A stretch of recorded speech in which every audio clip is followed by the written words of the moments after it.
मंडळी, तुम्ही सुद्धा वर्षभरासाठीचे धान्य, कडधान्य भरून ठेवतात आणि खराब होऊ नये म्हणून अजूनही बोरिक पावडर किंवा केमिकलयुक्त इंजेक्शन वापरता का? मग थांबा आणि हा व्हिडिओ नक्की बघा. कारण आज आपण अगदी पारंपरिक पद्धतीने धान्य, कडधान्य किंवा सुकं खोबरं कसं भरून ठेवायचं, ते कसं साठवायचं आणि त्यामध्ये असे कोणते पदार्थ घातले जातात त्यामुळे त्याला अळी लागत नाही आणि ते खराब होत नाहीत. सगळ्यात महत्त्वाची गोष्ट असते म्हणजे रोजच्या जेवणामध्ये याचा वापर होतो ते म्हणजे सुकं खोबरं. सुकं खोबरं वर्षभर चांगलं राहावं, त्याला बुरशी लागू नये, उबट वास येऊ नये म्हणून जरूर ही पद्धत वापरा. पण खोबरं घेताना मात्र पांढरशुभ्र काळ्या पाठीचं राजापुरी खोबरं वापरावं आणि ते आधी स्वच्छ पुसून घ्यायचं आहे. कपडा ओला करायचा नाही, सुक्या कपड्याने ते स्वच्छ पुसून घ्यायचं आणि त्यानंतर 2 चमचे घेतलेलं आहे खोबऱ्याचं तेल. खोबऱ्याचं तेल मात्र शुद्ध खोबऱ्याचं तेल घ्यायचं. त्यामध्ये पाव चमचा घालायची आहे हळद. हळदीमध्ये अँटीबायोटिक्स असतात, खोबऱ्याला बुरशी लागणार नाही म्हणूनच तेलामध्ये थोडीशी हळद जरूर घाला. पण तेल घेताना मात्र शुद्ध कोकोनट तेलाचाच वापर करायचा.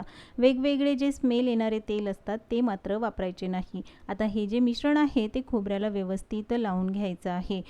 आमच्याकडे ओलं खोबरं कमी, सुकं खोबरं जास्त खाल्लं जातं. त्यामुळे दरवर्षी मी याच पद्धतीने खोबरं साठवून ठेवते. बरेच जण तुरीच्या डाळीमध्ये या वाट्या भरून ठेवतात, त्यामुळे सुद्धा त्याला बुरशी लागत नाही. पण आपल्याकडे एवढी जागा नाही की ह्या सगळ्या वस्तू एवढ्या मोठ्या प्रमाणात भरून ठेवू शकतो.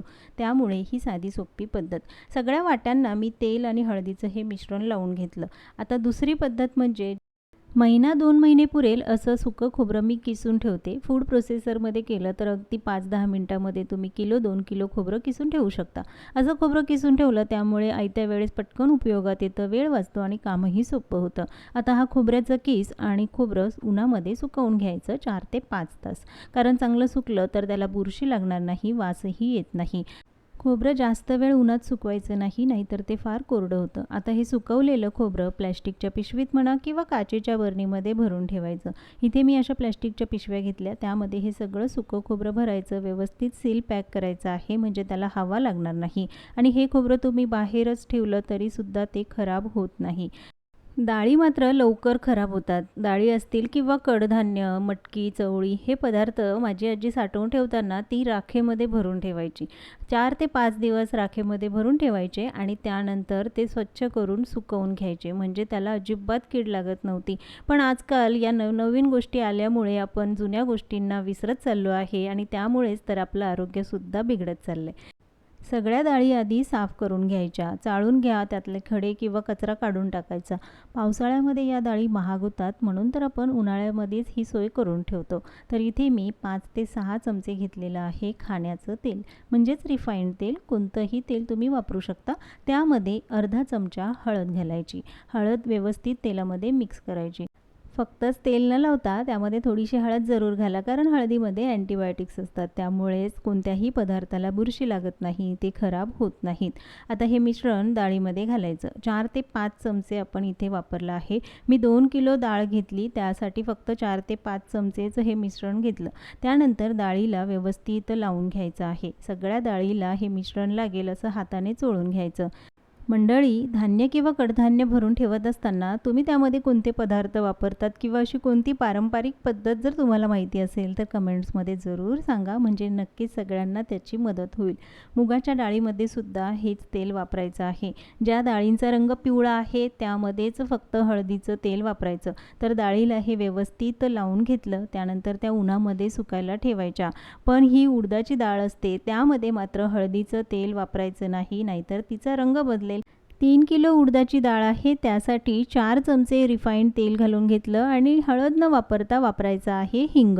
तर 2 चमचे हिंग घालून घेतला आणि आता हे मिश्रण व्यवस्थित डाळीला लावून घ्यायचं. फक्त उडदाच्या डाळीमध्ये हिंग वापरला. जर तुम्हाला हवं असेल की तूर, मुगाच्या डाळीमध्ये सुद्धा तुम्ही हळदीऐवजी हिंग वापरू शकता. हे व्यवस्थित लावून घेतलं. 2 ते 3 तास उन्हामध्ये चांगलं सुकवून घ्यायचं आहे. जर तुमच्याकडे ऊन येत नसेल तर मात्र पंख्याच्या हवेखाली सुकायला ठेवू शकता. 5 ते 6 तास तरी ठेवायचं म्हणजे व्यवस्थित सुकलं जाईल आणि जे काही तेल आहे ते डाळीला व्यवस्थित लागलं जाईल. डाळ भरून ठेवत असताना मात्र मी अशा छोट्या पॅकेट्समध्ये भरून ठेवते. महिन्याला कोणती डाळ कमी किंवा जास्त लागते त्याप्रमाणे हे पॅकेट्स बनवायचे, छोटे किंवा मोठे, आणि मग डब्यात भरून ठेवायचे. बऱ्याच वेळा हे पदार्थ आपण मोठ्या प्रमाणात साठवून ठेवतो. घाई गडबडीमध्ये त्याला ओला हातसुद्धा लागू शकतो आणि त्यामुळे डाळ खराब होईल, म्हणून ही माझी पद्धत. बरं, सगळ्यात मोठा प्रश्न असतो तो म्हणजे तांदूळ वर्षभरासाठी कसे साठवून ठेवायचे. त्याला कीड लागते, अळी लागते, तर मी मात्र यामध्ये जरासुद्धा बोरिक पावडर किंवा कोणतंही केमिकलयुक्त इंजेक्शन वापरत नाही. ही अगदी पारंपरिक पद्धत आहे. माझी आजीसुद्धा याच पद्धतीने धान्य साठवून ठेवायची. तर तांदूळ आधी स्वच्छ चाळून घ्यायचे आहे, निवडून घ्यायचे. त्यानंतर यामध्ये मात्र आपल्याला घालायचा आहे कडुलिंबाचा पाला. कडुलिंबाचा पाला ओलसर वापरायचा नाही, तो चांगला सुकवून घ्यायचा. सुकवलेल्या पानाचाच वापर करायचा आहे. आता हे कडुलिंबाचे पालं विकतही मिळतात आणि गावाकडे तर प्रत्येक घरासमोर एक झाड तर असतंच. आता यासाठी आपल्याला ही पोटली बनवायची आहे. सुती कपडा घ्यायचा, त्यावर हा सुकवलेला कडुलिंबाचा पाला घालायचा आणि त्यानंतर यामध्ये 4 ते 5 चमचे मीठ घालायचं. हे असं साधं मीठ वापरा किंवा खडे मीठसुद्धा वापरू शकता. त्यानंतर 5 ते 6 लवंग घालून ही पोटली बनवून घ्यायची. 30 ते 40 किलो तांदळासाठी 7-8 तरी पोटल्या अशा बनवून घ्यायच्या. बरेच जण फक्त मिठाचा वापर करतात, पण जरी तुम्ही मीठ तांदळाला लावून ठेवणार असाल तर मात्र ते हवेच्या संपर्कात येऊ द्यायचे नाही, कारण हवा लागली तर मिठाला पाणी सुटतं आणि त्यामुळे तांदूळ खराब होतील. अशाच पद्धतीने या सगळ्या पोटल्या बनवून घेतल्या. पण फक्तच पोटलीचा वापर करायचा का? तर नाही, यामध्ये लवंगा घालायच्या आहेत. या ज्या लवंगा आहेत त्याच्या या माळा बनवून घेतल्या. 5 ते 6 माळा बनवून घ्यायच्या. रोजच्या जेवणामध्ये म्हणजे महिनाभरासाठी आपण जे तांदूळ वेगळे काढून ठेवतो त्यामध्ये या माळांचा वापर करायचा. उन्हाळ्यात नाही, पण पावसाळ्यामध्ये लवकर कीड लागते, बारीक अळईसुद्धा होते, म्हणून या माळा त्यामध्ये घालायच्या. आता तांदळामध्ये पुन्हा मी यामध्ये थोड्याशा लवंगा घातल्यात. आधी डब्यामध्ये महिनाभरासाठीचे तांदूळ वेगळे काढून घेऊया.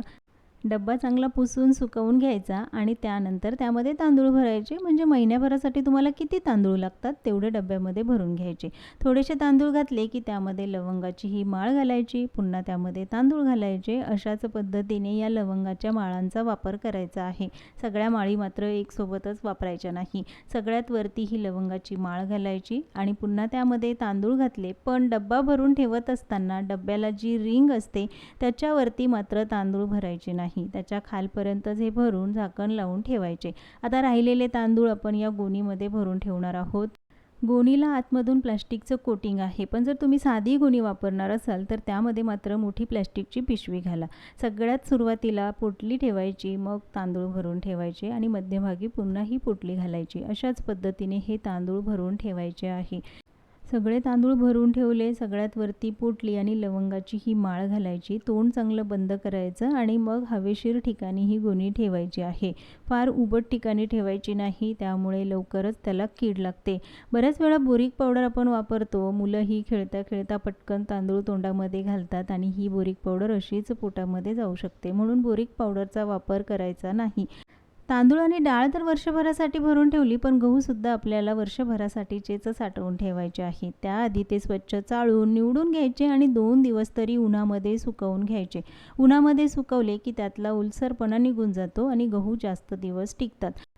यामध्ये फक्त कडुलिंबाचाच पाला वापरायचा. बोरिक पावडर किंवा कोणतंही केमिकल वापरायचं नाही. पण कडुलिंबाचा पाला असा न ठेवता त्यासाठी तुम्ही पोटली बनवा किंवा अशा छोट्या कापडी पिशव्या येतात त्यामध्ये हा कडुलिंबाचा पाला घालून घ्यायचा आणि मग गव्हामध्ये टाकायचा.